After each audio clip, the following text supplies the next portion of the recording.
عرض سلام و وقت بخیر خدمت دانش آموزان عزیز پایه 11 و همچنین کنکوری های عزیزمون.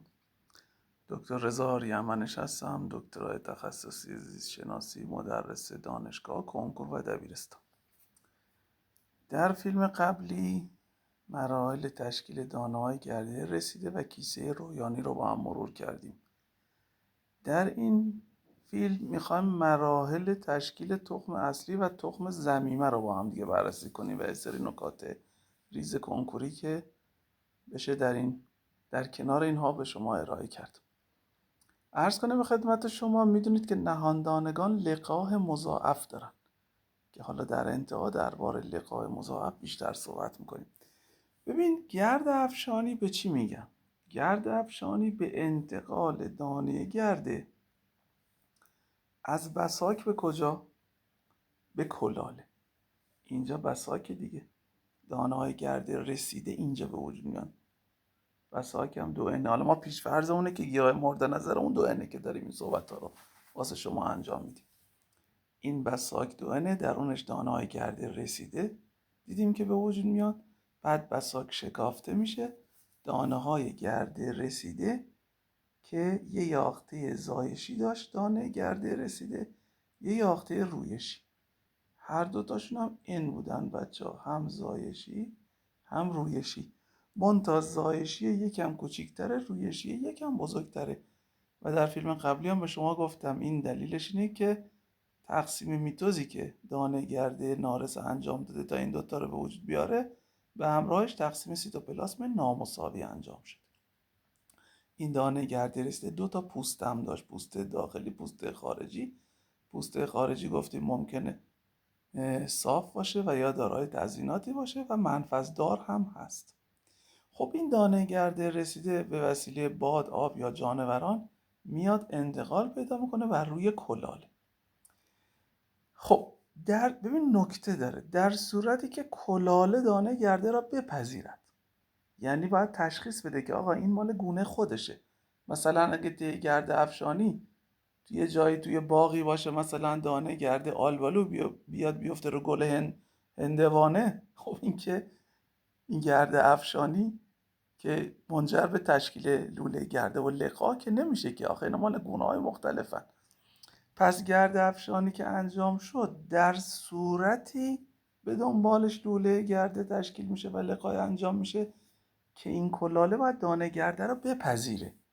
یعنی یه سری ترکیباتی تو سطح کلاله است که تشخیص میده این آقا این دانه گرده مال گونه خودش هست یا نیست. البته میدونین در بعضی مواقع بین گونه‌هایی که از نظر ژنتیکی به هم نزدیک هستن هم میتونه لقاح انجام بشه.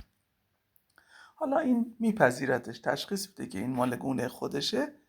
در این شرایط حالا این یاخته رویشی که درون دانه گرده رسیده بود، بچه ها میاد با رشد خودش ساختاری به نام لوله گرده رو به وجود میاره.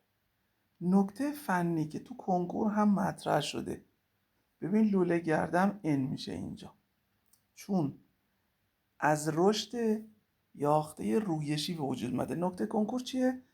لوله گرده از رشد یاخته رویشی به وجود میاد، نه از تقسیمش. یعنی تقسیمی در کار نیست، افزایش طول داره، ابعادی داره بالاخره اضافه میکنه، ولی تقسیمی در کار نیست، فقط داره طویل میشه.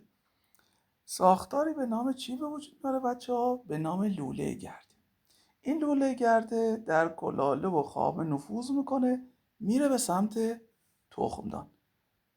لوله گرده که تشکیل میشه، یاخته زایشی هم وارد لوله گرده میشه. وقتی وارد لوله گرده میشه، یاخته زایشی یک تقسیم میتوز انجام میده و 2 تا گامت نر هاپلوئید رو به وجود میاره. این زامه ها که اینجا نوشته 2 عدد، اینجا 2 عدده، هر دوتاش هم N به حساب میاد. از چی به وجود اومدن؟ از تقسیم میتوز یاخته زایشی. کجا؟ درون لوله گرده. پس یه نکته خفن کنکوری به شما بگم، ببین یاخته رویشی با رشد خودش، نه تقسیم خودش، ساختاری به وجود میاره که درون 3 تا هسته هاپلوئید وجود داره. حالا ممکنه بگی 3 تا هسته هاپلوئید کجا بود؟ لوله گرده مگه خودش یه هسته هاپلوید نداره؟ یاخته زایشی هم مگه درون لوله گرده تقسیم نمیشه 2 تا گامت نر هاپلوید میده؟ پس الان شد 3 تا هسته هاپلوید. پس حواستون باشه. حالا یه نکته خفن دیگه به شما بگم. آقا در فیلم قبل دیدیم که در کیسه رویانی گامت ماده تشکیل شد که میگفتیم تخمزا. حالا گامت نر داره، خب اون تو تخمک بود دیگه، تخمک مال بخش ماده‌گی است. 2 تا گامت نر تو کجا به وجود میاد؟ 2 تا گامت نر هم داره تو بخش ماده‌گی ها به وجود میاد، یعنی لوله گرده ای که تو بخش ماده نفوذ کرده. پس نتیجه کنکوری درجه یکی که از این قضیه بگیریم این که کلا در نهاندانگان چه گامت نر، چه گامت های نر و چه گامت ماده که بهش میگیم تخمزا، کلا در بخش ماده‌گی ها دارن به وجود میان. یعنی در بخش نرگی ها ما تولید گامت نر نداریم. این خیلی مهمه، تو کنکورم مطرح شده. خب این لوله گرده میبینید در تصویر داره نفوذ میکنه، از کلاله رفته تو خامه، از خامه اومده وارد تخمدان شده، از بخش تخمدان اومده رفته تو تخمک، از خودش به منفذ سفت رسونده. تو فیلم قبلی گفتیم تخمک 2 تا پوسته داشت، یک فاصله بین این 2 تا پوسته بود، اونو بهش گفتیم منفذ سفت. این لوله گرده میاد از طریق منفذ سفت وارد تخمک میشه، خودشو میرسونه به کیسه رویانی. در اونجا 2 تا گامت نری که در اون لوله گرده بود آزاد میشه. خب حالا سرنوشت این 2 تا گامت نر چیه؟ یکی از اینم که چیه؟ اینم که تخمزا. این گامت چی بود؟ این گامت ماده بود، اینم این بود. یکی از گامت های نر میاد با تخمزا ترکیب میشه. چی به وجود میاد؟ یاخته تخم اصلی. تخم اصلی چند انه؟ 2 انه. یعنی یه گامت نر که میشه ان به اضافه تخمزا که میشه ان، با همدیگه ترکیب میشن. این هستا میشه یک سلولی که بهش میگیم تخم اصلی یا تخم دیپلوئید. این 2 انه. یه دونه گامت نر دیگه مونده. اون یه دونه گامت نره میره با یاخته 2 هسته‌ای که n به اضافه n بود، یاخته 2 هسته‌ای تو وسط کیسه رویانی. این یاخته 2 هسته‌ای میره با این یاخته 2 هسته‌ای ترکیب میشه تخم ضمیمه. تخم ضمیمه 3n بچه‌ها. تخم ضمیمه 3n به حساب میاد. حواست باشه. یه انش مال گامت نر بود، n به اضافه nش هم مال یاخته 2 هسته‌ای بود. این 3 تا هسته در نهایت با هم یکی میشن سلولی با هسته‌ای دارای 3 مجموعه کروموزوم. به این میگن تخم ضمیمه یا تخم تریپلوئید. حالا نکته فنی داریم. آقا اگر به شما گفتن تو لقاء نهاندانگان کدوم ای زودتر تشکیل میشه، شما باید بگی تخم اصلی. این تخم اصلی داره زودتر تشکیل میشه. چرا؟ چون این یاخته تخمزایی که قراره با یکی از گامت‌های نر ترکیب بشه، ببین این نزدیکتره به محل لوله گرده. پس اون 2 تا گامت نری که از لوله گرده آزاد میشن، اون یاخته‌ای که دم دست‌تره و نزدیکتره تخمزاست نسبت به 2 هسته‌ای. 2 هسته‌ای وسط کیسه رویانی. پس اولین گامت نر بیاد با تخمزا ترکیب میشه و تخم اصلی به وجود میاره. پس تخم اصلی زودتر تشکیل میشه. حالا گامت نر دیگه میره با یاخته 2 هسته‌ای که وسط کیسه رویانی، اون یه فاصلهش بیشتره، با اون ترکیب میشه و تخم ضمیمه. ضمناً حواست باشه اگه گفتن در لقاء مضاعف نهاندانگان اون تخمی که کوچیک‌تره میشه تخم اصلی، اون تخمی که بزرگتره میشه تخم ضمیمه. نگاه کنید تخم ضمیمه اندازش از تخم اصلی بزرگتره. خب بعد از اینکه لقاء هم انجام شد، این لوله گرده هم دیگه از بین خواهد رفت. اون منفذ سفت هم که فاصله بین 2 تا پوسته ها بود از بین میره و اون 2 تا، یعنی 2 تا پوسته به هم میرسن و اون منفذ هم دیگه بسته میشه. حالا شما 2 تا سلول داری، تخم اصلی داری و تخم ضمیمه. تخم اصلی در نهایت با تقسیمات خودش 2 تا بخش به وجود میاره.